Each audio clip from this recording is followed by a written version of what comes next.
rodando, rodando, rodando, até começar. Agora começou, olha eu falando mal do Google aqui do Meet.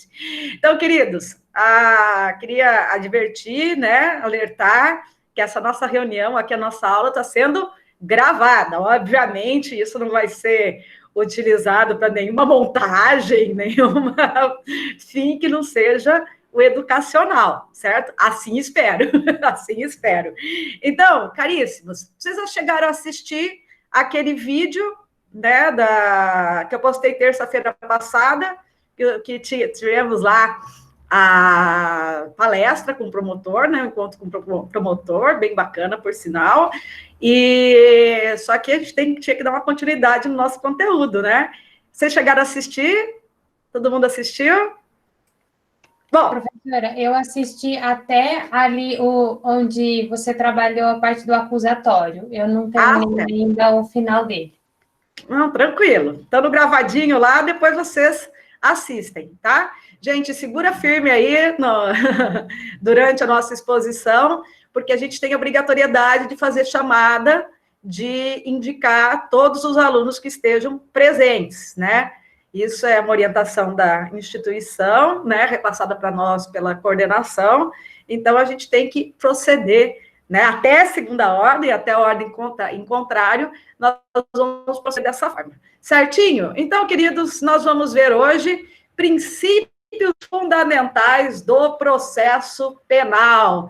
O primeiro princípio que nós vamos verificar, se vocês tiverem material, é o princípio da presunção ou estado de inocência. Alguém pode falar para mim o que é esse princípio da presunção ou estado de inocência?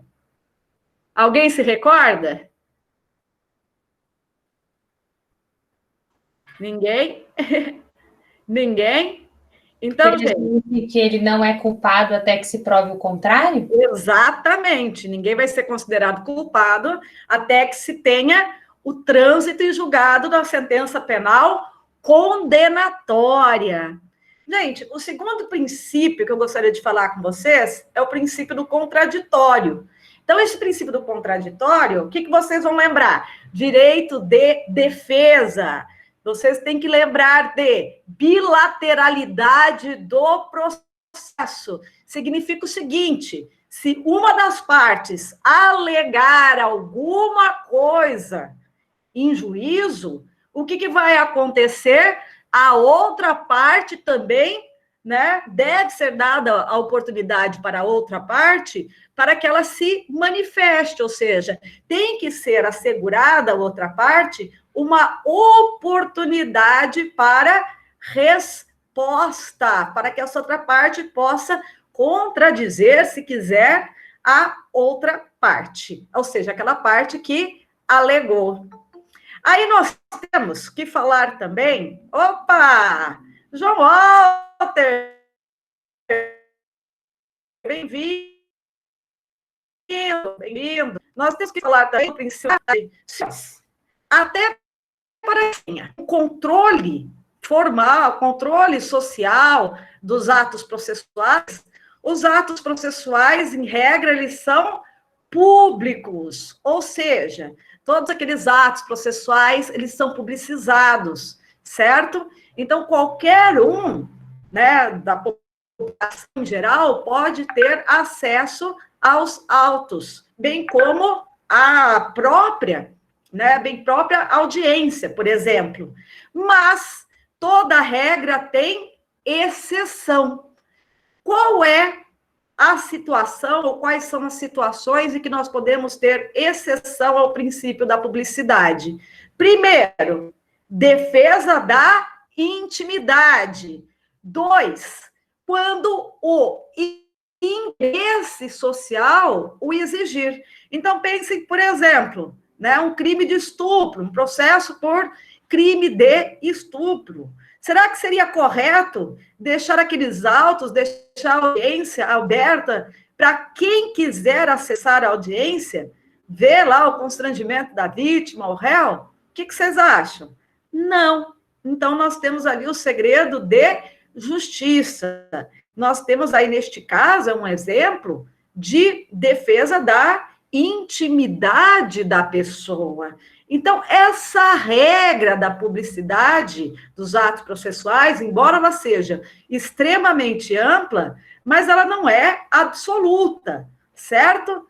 Ó, uma outra coisa que tem que ser colocada é que, para que seja válido aquele ato processual, temos que ter a presença do Ministério Público, do defensor e, caso a parte tenha constituído, do assistente de acusação. Aí eu pergunto para vocês, há uma obrigatoriedade de que eu permaneça na audiência durante toda a audiência ou pode ser limitada a presença do réu? O que vocês acham? Qual o posicionamento? Será que o réu pode ser retirado da audiência? Não deveria, né? Pode ser ele ficar dando trabalho, professor? Em que hipótese? Na hipótese dele falar se não for convocado. Olha, não é uma questão de comunicação formal do ato processual, tá? Não é bem... claro, essa hipótese também é coerente, mas a gente tem que pensar o seguinte: pode ser vedada a presença do réu em audiência? Opa, isso aí, Priscila. Como, por exemplo, quando nós tivermos o réu com uma postura ameaçadora, intimidatória, certo? Que estão na audiência para a vítima, por exemplo. Então, o réu, ele pode, por força do artigo 217 do Código de Processo Penal, ele pode ser retirado da audiência, da sala de audiência, se aquela sua presença causar ali humilhação, temor, constrangimento de testemunha ao ofendido, né? Porque isso pode prejudicar a verdade do depoimento, por exemplo, de uma testemunha, certo? Então, anote aí, artigo 217 do Código de Processo Penal. Então, vamos recordar aqui, falamos que, em geral, os atos processuais, eles são públicos, mas o interesse social e a defesa da idade podem restringir a publicidade. E disso nós inferimos que a existência de espécies de publicidade. Então, nós temos a publicidade geral e a publicidade específica. Então, a publicidade geral, ela não comporta exceções. Ou seja, tanto os atos do processo como os autos do processo ficam acessíveis a todos. Mas uma segunda espécie de publicidade é a chamada publicidade específica. Olha, eu acho que os senhores já estão, né? Os senhores já devem estar pensando, eu sei o que é uma publicidade específica. Então, aqui vamos ter limitação, né, da publicidade. Então, tanto o processo como os atos processuais, eles vão poder ser observados por determinadas pessoas, né? Por exemplo, Ministério Público, partes, que é parte, né? Advogados, mas não estão, quando se fala de publicidade específica, nós não temos os atos processuais e os atos do processo acessível a todos. Por quê? Porque é uma causa que vai envolver ou defesa da intimidade ou o interesse social, assim o reclama. Certinho? E o inquérito policial, senhores? O inquérito, será que o inquérito policial ele é público? Será que desde o início do inquérito policial todos os atos são publicizados? Vamos recordar. Vamos recordar, não. Vocês vão ver mais para frente que é o inquérito policial.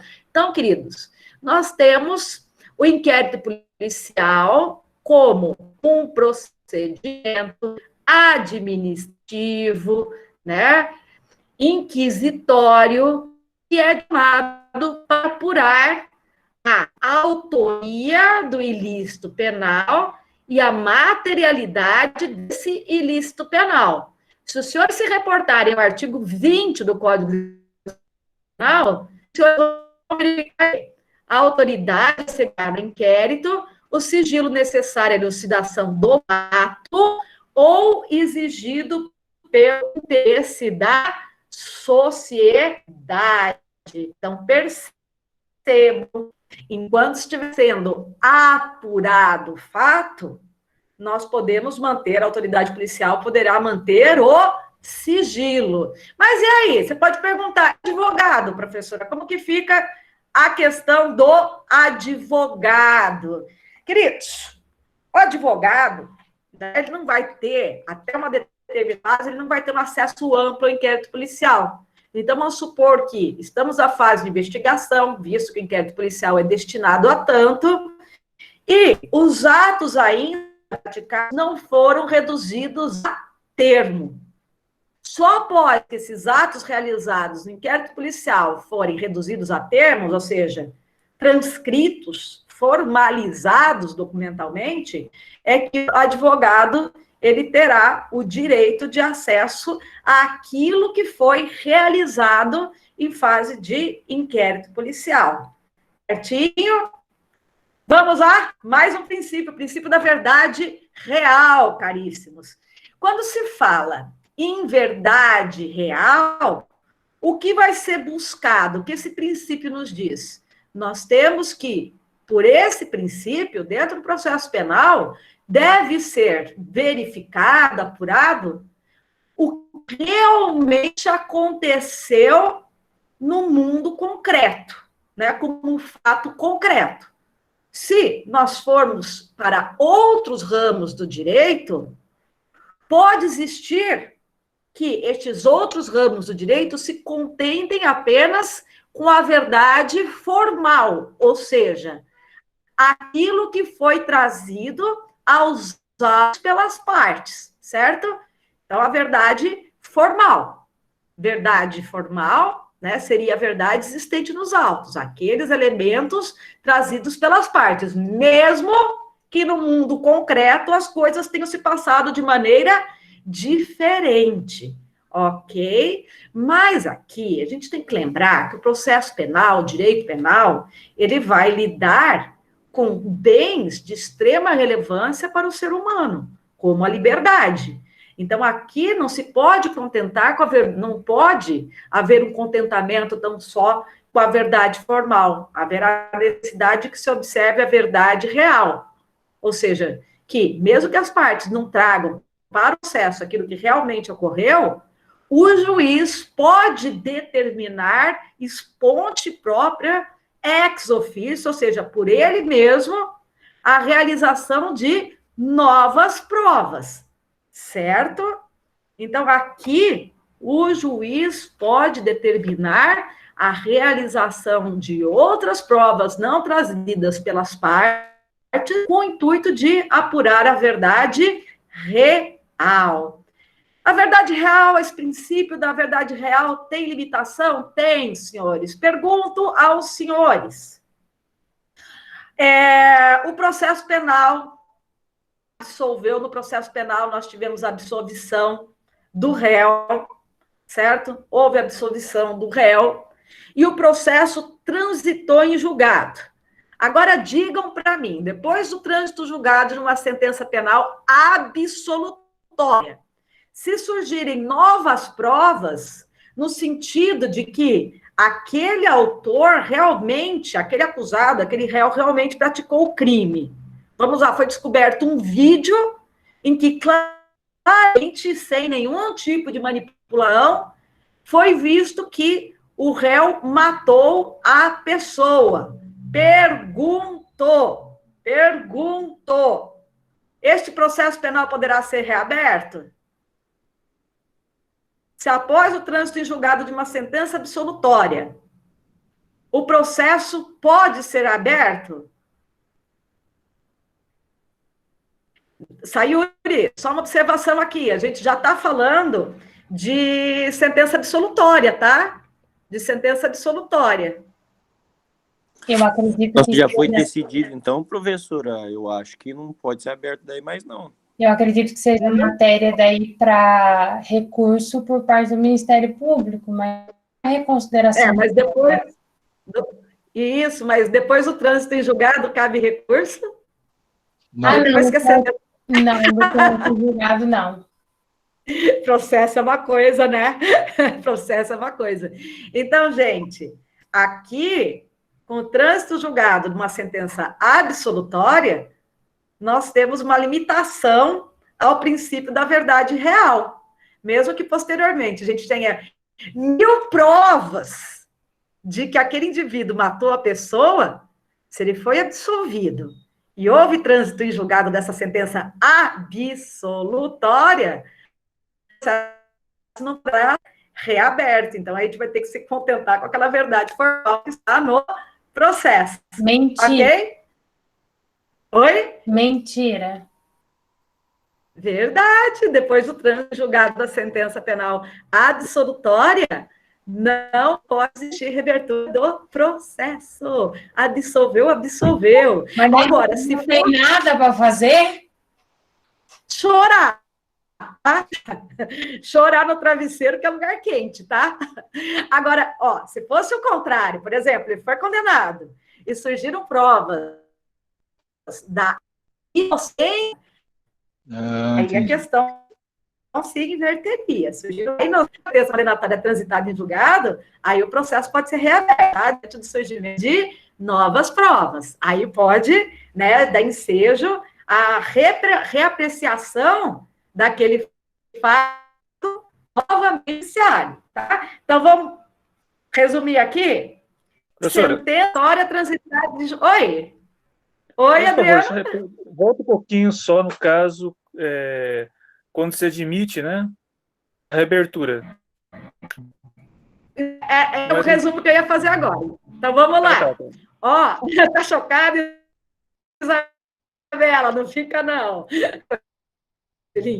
Ó, então, Adriana, se uma sentença absolutória transitada em julgado, em processo, esse fato não vai poder ser reapreciado pelo Poder Judiciário, mesmo diante do surgimento de novas provas que vão no sentido de que o indivíduo é culpado pela infração, certo?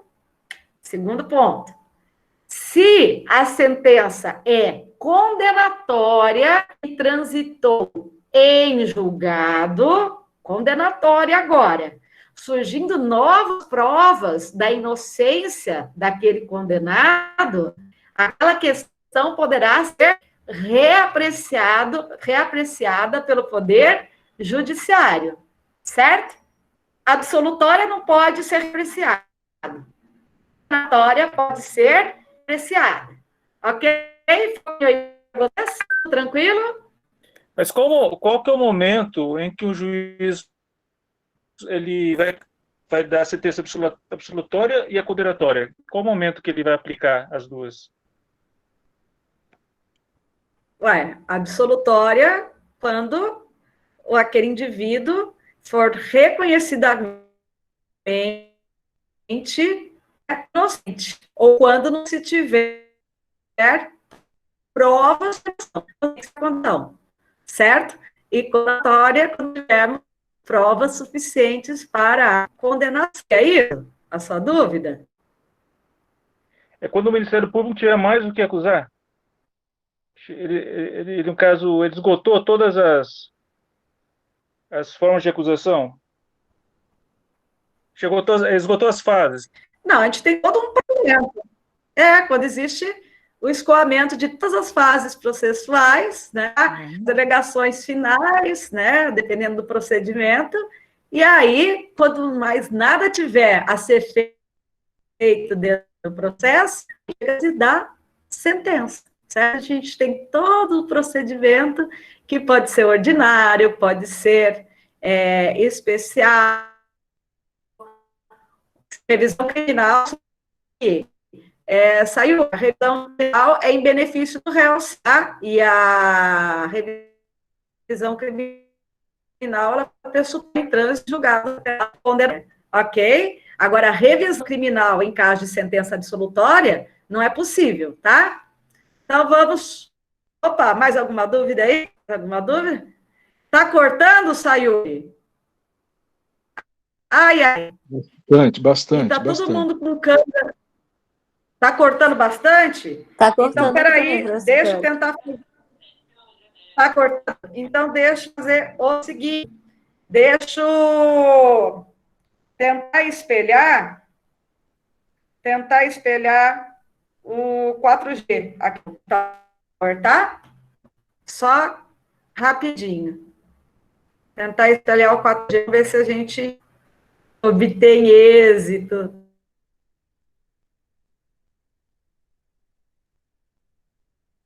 Tá? Se cair, a gente volta. Segura aí.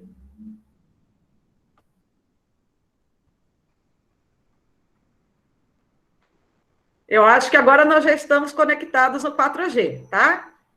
Tá melhor agora para vocês?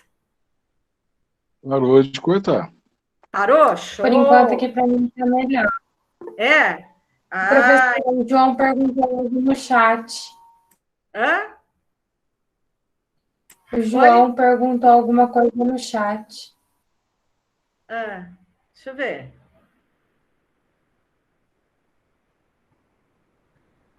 João, seguinte, processo é arquivado quando não se tem ali, primeiro, quando tem trânsito em julgado, ele vai, né, quando tem trânsito em julgado, o processo, depois de um certo tempo, ele é arquivado, tá? Agora, nós podemos ter, por exemplo, né, o arquivamento do inquérito policial, quando o Ministério Público visualiza que não se tem indícios de autoria e de materialidade para embasar uma ação penal. Aí o Ministério Público, verificando que não tem indícios de autoria e materialidade, ele deixa de oferecer a denúncia e pede o arquivamento, tá? Certinho? Deixa eu ver, essa aqui seria uma dúvida rápida. Ou arquivado, nos termos do direito, seria absolvido. Ou arquivado, nos termos do direito, seria absolvido. Bom, essa segunda parte da pergunta, eu realmente não entendi, tá? Eu não entendi. Mas a primeira parte seria isso daí, tá? Tranquilinho? Bora lá. Gente, então, dando continuidade aqui, princípio da oralidade. Então, caríssimos, o que nós temos aqui? Aquelas declarações que são feitas perante juízes e tribunais, elas devem ser formuladas oralmente. Por quê? Porque nós temos a necessidade de concentração dos atos processuais. Então, todo o julgamento deve ser feito de uma única audiência, em uma única audiência, ou em poucas audiências, realizadas num período mais breve possível, tal qual ocorre ali, por exemplo, né, nas sessões do Tribunal do Júri. Lá na sessão do Tribunal do Júri, alguém já assistiu uma sessão do Tribunal do Júri, uma audiência do Tribunal do Júri? Alguém já? Sim. Olha, então, que legal. Tá ali, opa, bastante gente, hein? Todo mundo. Que bacana, tô feliz, né? É emocionante, um momento bem emocionante. Então, gente, normalmente, uma sessão no Tribunal do Júri, ela é realizada num único dia, numa única sessão. Só excepcionalmente que poderá ser realizada, né, essa reunião do júri poderá ser realizada em mais de uma sessão.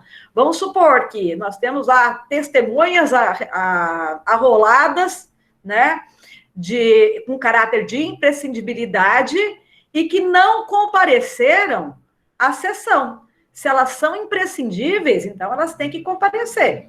Se, durante o desenrolar da sessão, elas não forem encontradas, o que vai acontecer? Haverá a possibilidade de se dividir aquela sessão do Tribunal do Júri, né? Aí vai ser aplicado multa, testemunha e tal, mas normalmente as audiências, né, os julgamentos são realizados em uma única audiência. Ok até aqui? Beleza?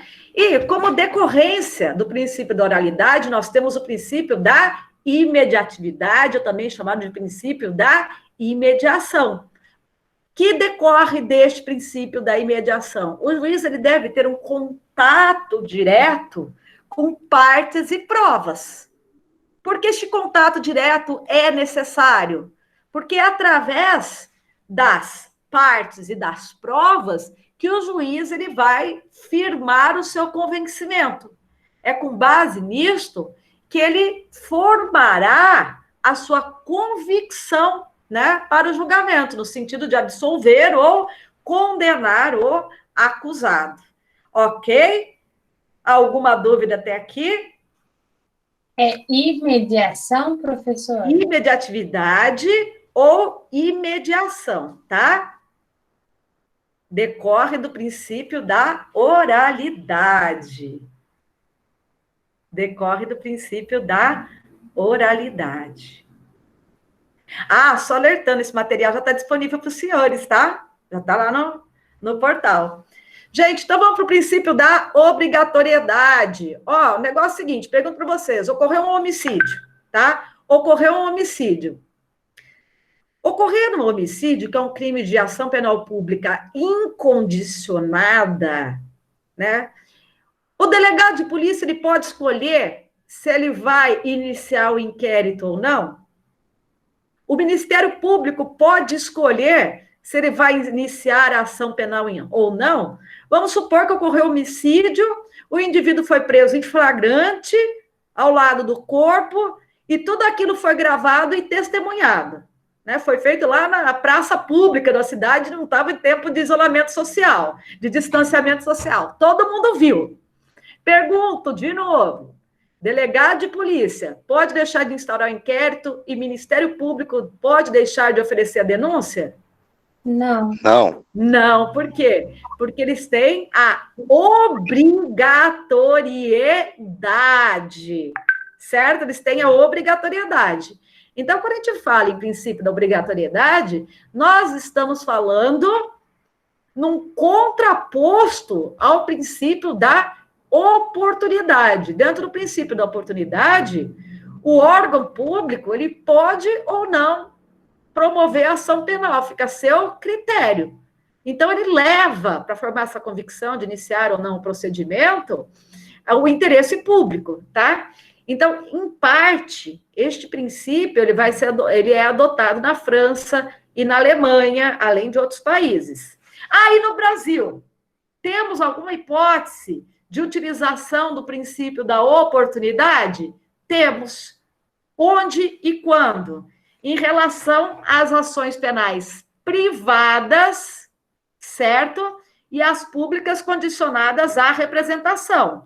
Ó, ação penal privada, a titularidade é do ofendido do seu representante legal. Então, o Ministério Público ele não é o titular da ação.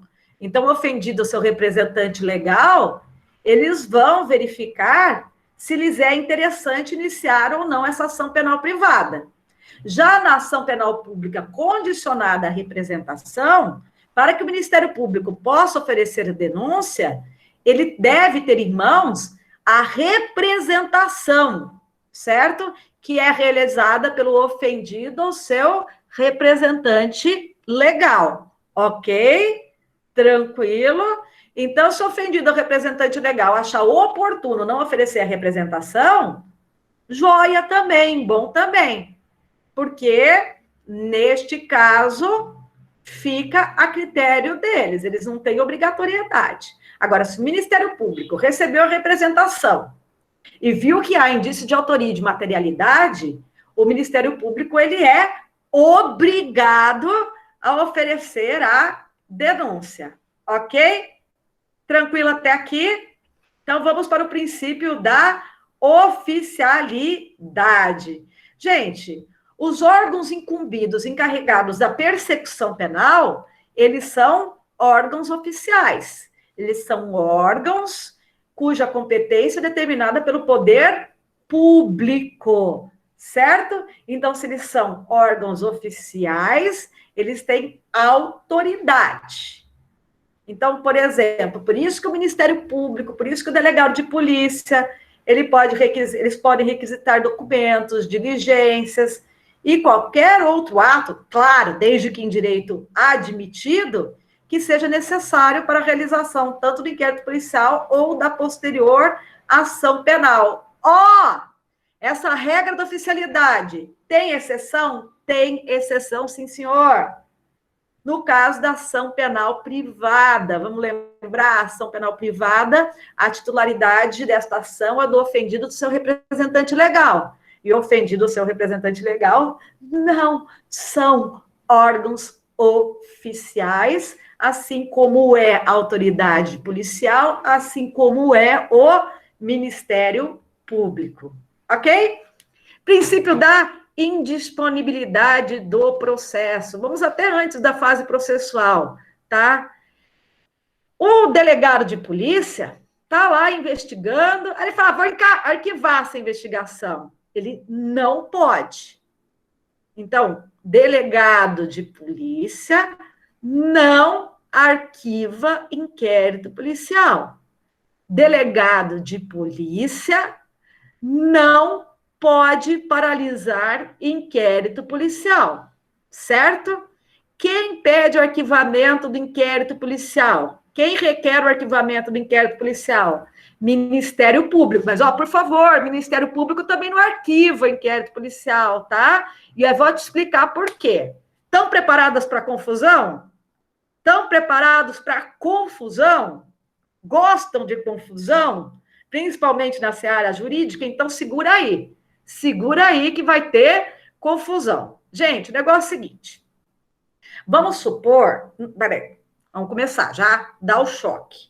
O artigo 28 do Código de Processo Penal, ele foi modificado pelo pacote anticrime, que é a Lei 13.964 de 2019, ok? Vamos ver. Como era o arquivamento do inquérito policial antes do pacote anticrime?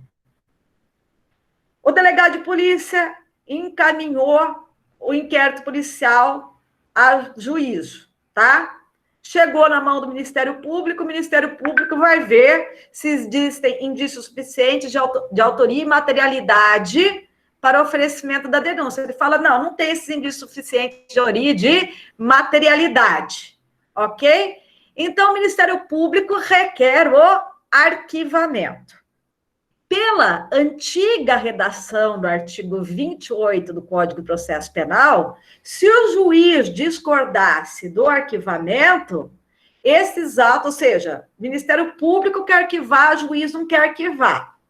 Então, o juiz remetia esses autos ao procurador-geral, tá? Antiga redação do Código de Processo Penal. Ok? Só que eu falei que o pacote anticrime mudou a redação. Hoje, se o Ministério Público decidir pelo arquivamento do inquérito policial, ele deve comunicar vítima, investigado, autoridade policial e encaminhar não mais, né, este pedido de arquivamento para o juiz, mas para uma instância de revisão ministerial, ou seja, o arquivamento ficaria interna corporis, será arquivado não pelo juiz, mas por este órgão do próprio Ministério Público, instância de revisão ministerial. Tá, aí vem a confusão, tá? Vem a confusão. Por força de decisão do Luiz Fux, este artigo 28 do Código de Processo Penal, não só este, mas muitos outros, estão com a sua eficácia suspensa, até em julgamento em plenário. Então, vamos dar uma revisada aqui. O negócio é o seguinte, tínhamos um artigo 28 na sua antiga redação, tá? Que trazia como competente para o arquivamento do inquérito policial o juiz, após o Ministério Público requerer o arquivamento. Tivemos uma nova redação do artigo 28, quando o Ministério Público requer o arquivamento e o juiz, ele não encaminha mais para o juiz, ele vai encaminhar lá para a instância de revisão ministerial para homologação, tá? Só que esta atual redação, o que vocês vão encontrar no atual Código de Processo Penal, não está sendo executado. Por quê? Porque o STF decidiu suspender a eficácia desta decisão até julgamento em plenário. Então, vamos aguardar as cenas dos próximos acontecimentos. Ok? Gente, então, voltando, nós temos que o Ministério Público não pode arquivar ou desistir o Ministério Público não pode desistir da ação. Se a ação penal pública tem andamento, o Ministério Público não pode desistir. Cansei, vou desistir. Não pode. E eu queria que vocês também lembrassem que o artigo 17 do Código de Processo Penal, isso é muito importante, que a autoridade policial ela não pode mandar arquivar os autos de inquérito policial, tá? Bem, o princípio da indisponibilidade, ele tem uma exceção, tá? Onde nós encontramos essa exceção do princípio da indisponibilidade da ação penal pública? Lá na Lei 9.099, que é a Lei dos Juizados Especiais Cíveis e Criminais. Lá, nós temos um instituto despenalizador, né, previsto, que é a transação penal, que pode ser utilizado para aqueles crimes de menor potencialidade ofensiva. Então, se for feita a transação penal e todas as condições forem cumpridas, o Ministério Público está dispensado de oferecer denúncia. Tranquilinho? Beleza? Até aqui sossegado? Vamos para o princípio do juiz natural. Gente, o princípio do juiz natural, além de princípio, ele é uma garantia de ordem constitucional. Porque lá no artigo 5º, inciso 53, nós temos que ninguém será sentenciado, ninguém será processado nem sentenciado, senão pela autoridade competente. E este princípio, né, diz autoridade competente. Então, a gente tem que ver competência em razão da matéria, competência territorial. Então, essa autoridade competente, além dessa questão dessas espécies de competência que eu falei para os senhores, nós temos que o acusado, ele não tem o direito de ser processado tão só por uma autoridade competente, mas esta autoridade competente, ela deve estar previamente estabelecida em lei. E essa autoridade competente, ela deve ser imparcial. Porque não poderá existir nem juízo e nem tribunal de exceção. Então, vamos supor, né? Vocês assistiram aquele filme lá do Tribunal de Nuremberg, Julgamento de Nuremberg? É maravilhoso, assistam a versão original. São 4 horas e pouquinho de filme, mas vale cada minutinho. Depois que nós tivemos lá o ocaso, né, do levante nazista, né? O que aconteceu? Depois que os nazistas perderam a guerra, foi criado um tribunal para julgar esses crimes de guerra. Não pode pela ordem constitucional brasileira. Por quê? Porque foi criado um tribunal de exceção. Não existia o Tribunal de Nuremberg antes. Quando sentiram a necessidade de julgamento desses crimes de guerra, aí que criaram esse tribunal. Pela lei brasileira, para que as partes pudessem ser julgadas por esse tribunal ele teria que estar criado de forma antecipada. É isso que quer dizer, não haverá juízo ou tribunal de exceção. Mais um princípio, vamos lá, princípio da iniciativa das partes, do impulso oficial. Gente, o que é o direito de ação penal? É o direito das partes pedir para o Estado, né, o início da ação penal. O juiz ele não pode iniciar um processo penal por ele mesmo. Então, ele tem que ser provocado. Por isso que nas ações penais públicas, nós temos o Ministério Público como titular da ação penal pública, e nas ações penais privadas, nós temos o ofendido ou representante legal como titular dessa ação penal privada. são eles que vão pedir ao juiz, ao Estado juiz, a aplicação da norma penal ao caso concreto, certo? O que decorre desse princípio da iniciativa das partes? O juiz, ao estabelecer o seu julgamento, ao firmar a sua sentença ou qualquer outro ato decisório, ele deve se limitar àquilo que foi pedido pelas partes. O juiz ele não pode julgar além do que as partes pediram. Certinho? Ok? Então, vamos ver agora o princípio, quase acabando aqui este conteúdo, depois nós vamos fazer chamada inicial o outro, tá? Princípio do impulso oficial, tá?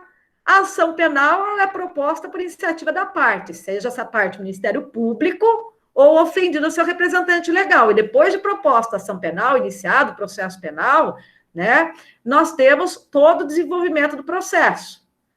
De forma regular, nós vamos de um ato processual até o outro ato processual, né, naquela ordem previamente estabelecida em lei, até que a instância tenha o seu ponto final, ok? Então, para que se tenha essa continuidade, nós precisamos ter o chamado impulso processual, ok? Então, queridos, esse impulso processual, ou também chamado de ativação da causa, no nosso direito, é regido pelo princípio do impulso oficial ou ex officio.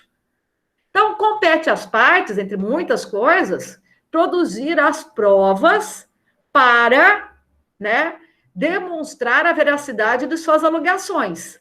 Mas o juiz, dentro do processo, tem um papel importantíssimo, porque ele tem que promover a regularidade do processo e zelar pela manutenção da ordem no curso dos respectivos atos, é o que diz o artigo 251 do Código de Processo Penal. Ele pode determinar a realização de diligência ex officio, de acordo com o artigo 156 do Código de Processo Penal. Ele pode determinar a realização de um exame pericial complementar, por exemplo, de acordo com o artigo 168 do Código Processual Penal.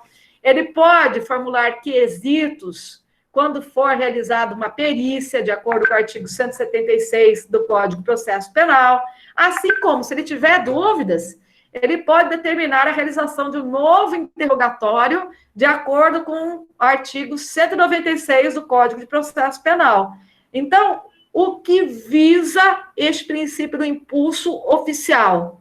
Evitar que o processo se paralise, que aquele procedimento se paralise pela inércia, pela omissão das partes. O objetivo daquele procedimento, daquele processo, é dar uma sentença, não é? Então, nós não podemos ter uma paralisação do procedimento. E agora sim, o nosso último princípio deste material, vamos fazer a chamada, depois nós começamos, né, o outro conteúdo. Vamos para o princípio do duplo grau de jurisdição. Gente, ele decorre do nosso próprio sistema constitucional, ele não é um princípio explícito. Mas, como a gente vai demonstrar aqui com exemplos que existe esse princípio do duplo grau de jurisdição albergado na nossa Constituição Federal. Se nós formos lá para o artigo 5º, inciso 55, nós vamos encontrar a seguinte redação: aos litigantes em processo judicial ou administrativo e os acusados em geral são assegurados o contraditório e a ampla defesa com os meios e recursos a ela inerentes. Opa! Se tem recurso, então a gente pressupõe, aqui fica implícito, né, que existe uma outra instância que vai julgar o recurso, porque se o mesmo órgão que prolatou a decisão julgasse o recurso, nós não teríamos muita utilidade. No artigo 102, a título de um segundo exemplo aqui, nós temos que nós temos a seguinte redação: compete ao STF, a guarda da Constituição, cabendo-lhe julgar em recurso ordinário, julgar mediante recurso extraordinário. Então, já se pressupõe que tem instância inferior da onde este recurso é proveniente. Ok, senhores? Alguma dúvida até aqui? Alguma dúvida até aqui? Vamos fazer a nossa... Eu anotei sobre o último princípio, mas eu não anotei o nome dele. Ah, duplo grau de jurisdição, amada. Obrigada. Imagina! Vamos fazer a chamadinha para a gente dar continuidade ao nosso conteúdo, tá? Só um segundinho. Minutinho. Adriano. Presente. Alex.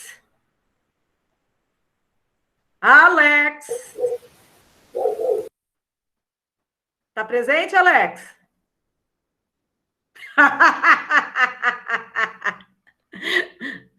Tá presente só na tela. Só deixou aí travado o vídeo e o áudio. Alex, vai levar uma falta, filho. Se você não se manifestar até o final da aula, vai levar uma falta. Ok? Bruna? Presente, professora. Oh, lindeza. Cleiton? Presente. Ah, show. Eduardo? Eu, professora, presente. Show. Isabela? Presente. Jaime?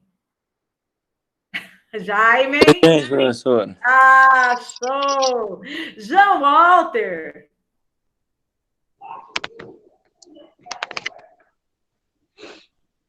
João Walter?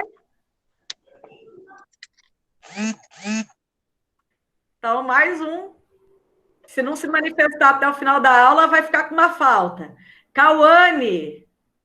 Presente. Oh, show. Lorena? Presente. Oh, show. Milena? Presente. Nelson? Presente. Oh, show. Priscila? Presente. Firme forte. Sheila? A Sheila não entrou, né? A Sheila não entrou hoje, né? Eu acho que não, prof. Eu não lembro do nome dela nem no grupo de WhatsApp, nem aqui. Thalita? Eu.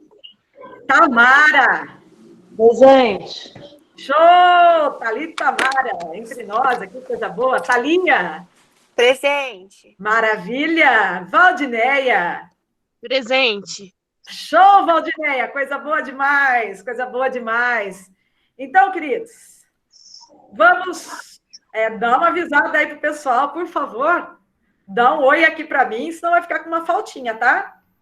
Lei processual no espaço. Queridos, qual que é a regra? Professora. Oi, amada. Oi, está muito ruim aqui a internet, professora. Eu respondi quando você falou.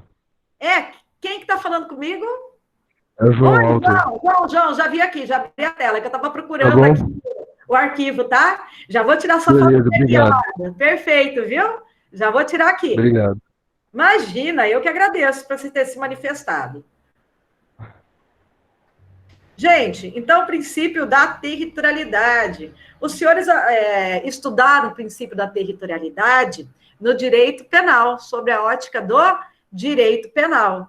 E para o direito penal, o que fala? A lei penal brasileira será aplicada em território nacional sem prejuízo de tratados, convenções e regras do direito internacional. Tudo que foi falado agora a respeito da aplicação da lei penal é plenamente válido em relação à aplicação da lei processual no Brasil, no espaço territorial brasileiro. Por quê? Tal qual na lei penal, vigora aqui no processo penal o princípio da territorialidade.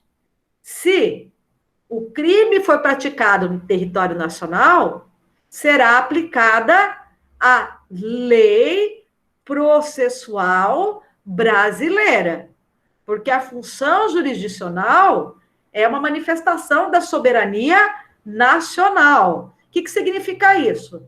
Lei processual brasileira é aplicada no território nacional. Nós não podemos aplicar a lei processual penal brasileira no estrangeiro. Lá no artigo 1º do Código de Processo Penal, é dito o seguinte, que o processo penal será regido em todo o território nacional por este código, ou seja, pelo Código de Processo Penal, ressalvado, 1, tratados, convenções e regras de direito internacional. 2, prerrogativas constitucionais do presidente da República, do ministro de Estado, nos crimes conexos com os do presidente da República, dos ministros do STF, nos crimes de responsabilidade. Ó, incisos 3 e 4 e 5, eles não são mais utilizados, tá? Eles não... Perdão. O 3 pulei, perdão. Processo de competência da Justiça Militar. Então, quando o processo for da competência da Justiça Militar, não se utiliza o Código de Processo Penal normal. Já os incisos 4 e 5, eles não têm mais aplicabilidade, certo? Porque o 4 fala o seguinte: processo de competência de tribunal especial, que era o Tribunal de Segurança, que foi extinto pela Lei Constitucional número 14 de 45, era assim que se chamava, tá? E processo por crimes de imprensa. A lei de imprensa está revogada já faz quase uns 10 anos, né? Era a lei 5.250 de 1967, se não me falha a memória. Bem, vamos falar rapidamente aqui do inciso 1, que fala que existem tratados, convenções e regras de direito internacional que podem excepcionalizar a aplicação da lei processual penal brasileira. Então, por exemplo, senhores, lembram lá das imunidades diplomáticas que nós estudamos no direito penal, parte geral?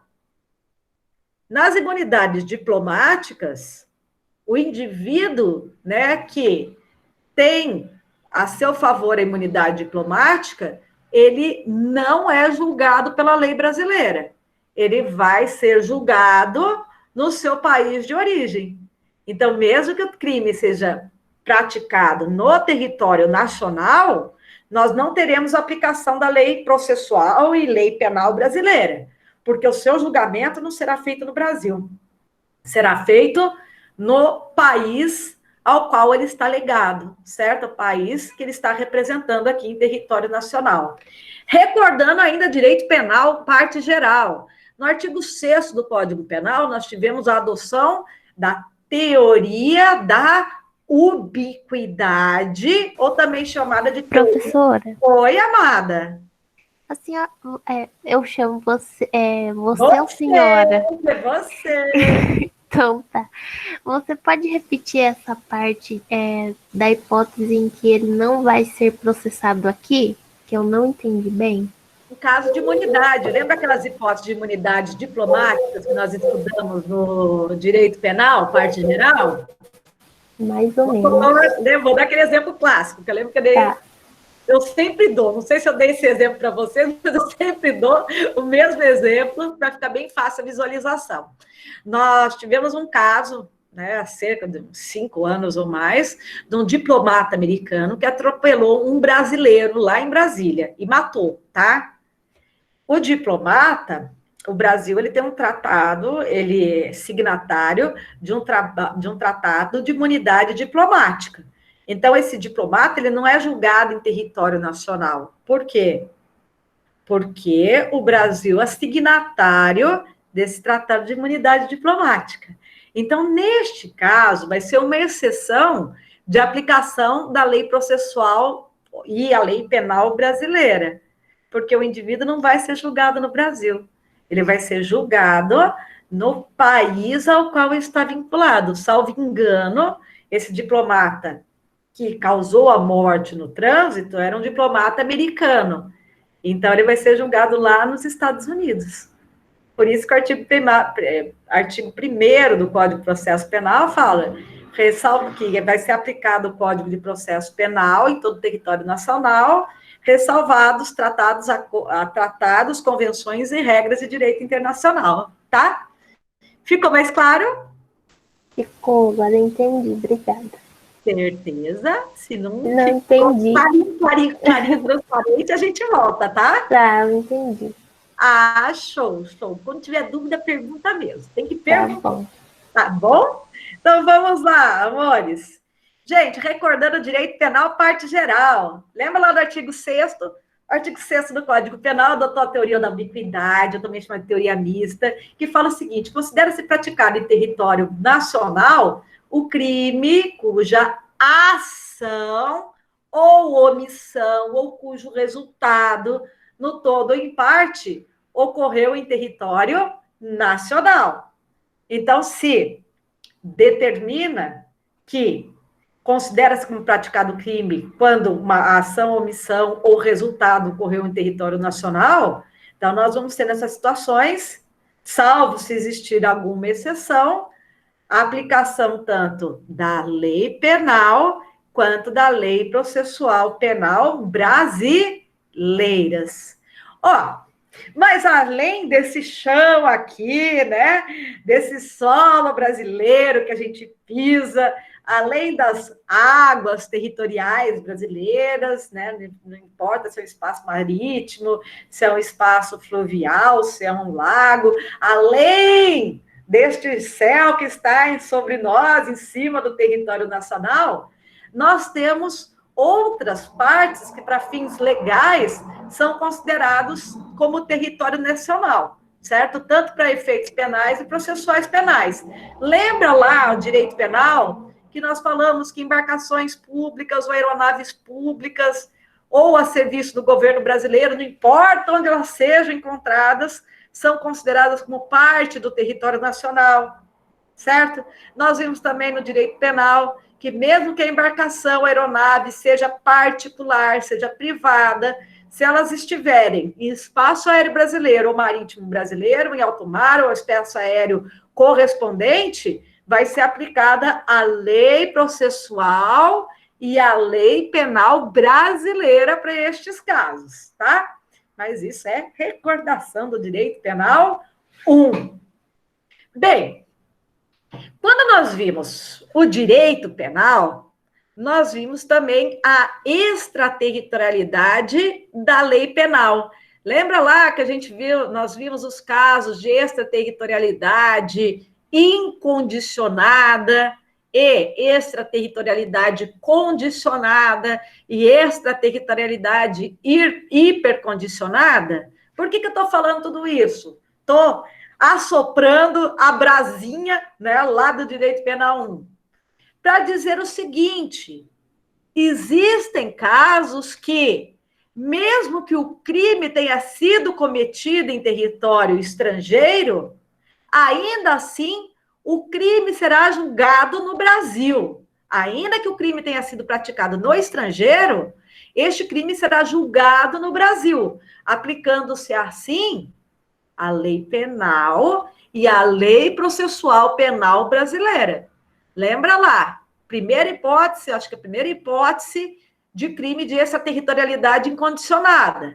Será aplicada a lei brasileira de forma incondicionada em caso de crime contra a vida praticado contra o presidente da República, certo? Ainda que esse crime seja cometido no exterior. Mas qual que é a regra? A regra é que a lei processual penal brasileira será aplicada para os crimes cometidos no território nacional, certo?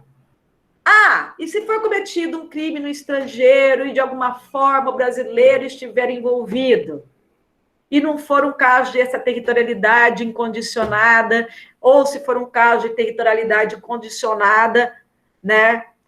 E o crime teve tramitação no estrangeiro, tá? Não é um caso de extraterritorialidade incondicionada, certo? Porque aí não tem opção. É um caso de extraterritorialidade condicionada e não se teve interesse de trazer o julgamento para o Brasil. O que vai acontecer? Se este processo por crime cometido no estrangeiro tramitar no estrangeiro, mesmo que tenha algum brasileiro envolvido, obviamente não será aplicada a lei brasileira. Será aplicada a lei do país em que o crime foi praticado e, consequentemente, onde será realizado o processo, onde os atos processuais serão praticados. Ok? Já ouviu falar em rogatória. Rogatória, vamos supor que um brasileiro esteja litigando com um americano e o processo está lá nos Estados Unidos, tá? E é enviada uma carta rogatória aqui, Se essa carta rogatória foi enviada para o Brasil, obviamente, a lei que regulará a tramitação dessa carta rogatória será a lei brasileira. O mesmo ocorrendo que nós estivermos falando de homologação de sentença estrangeira, homologação de sentença estrangeiro. Tá difícil? Homologação de sentença estrangeira. Falei certo.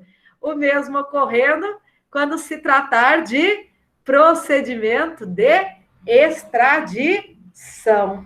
Certinho, senhores? Certinho? Alguma dúvida?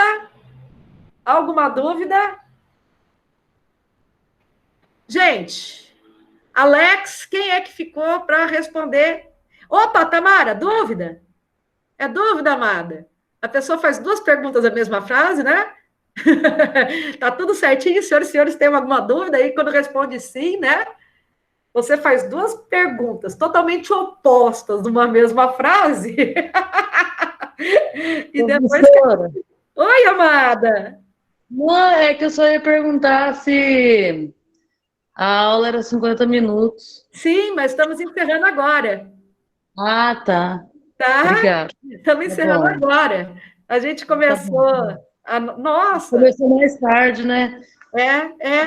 Mas já deu, estou botando aí. Não, acho que a gente até ultrapassou um pouquinho, hein? A gente até ultrapassou um pouquinho, desculpa, mas é bom. Não, só queria tirar dúvida mesmo. Claro, mas se tiver dúvida quanto à matéria, estou aqui à disposição, tá? Também, claro, com certeza. Maravilha. Cadê o Alex? O Alex reapareceu? Ou tá no novo método de dar balãozinho? Novo normal. Oi? É o novo normal. É o novo normal. Tá no modo novo normal, Nelson. É isso aí. Gente, então, ficamos até uns minutinhos a mais aqui. Ele não apareceu, mas ele compareceu ali na primeira aula, tá? Tem mais alguém? Tem mais alguém? Eu, a Val. Oi, Val. Espera aí um pouquinho, amor. Não, mas você respondeu presença, lindeza. Você respondeu. Se for presença, tá tudo certinho aqui, tá? Ah, beleza. Não, você respondeu aqui, sim. Gente, então vamos fazer o seguinte. Voltando aqui, né? Essa gravação não foi para o OBS. Normalmente, quando eu fecho a gravação do Meet, o Meet sobe esse vídeo para o Drive, mas nem sempre ele gera o link, tá? Se ele não gerar o link, eu vou tentar dar um jeito de compartilhar com os senhores. Se eu não conseguir, aí não fiquem, né, preocupados, que eu gravo essa aula, subo para o YouTube e depois subo lá para o portal para vocês, tá bom? Beijo, até amanhã, viu? Coisa boa ver vocês. Deus abençoe. Até, prof. Bom descanso. Amanhã, professora. Beijão, queridos. Ai, abraço para vocês. Tchau. Tchau. Tchau.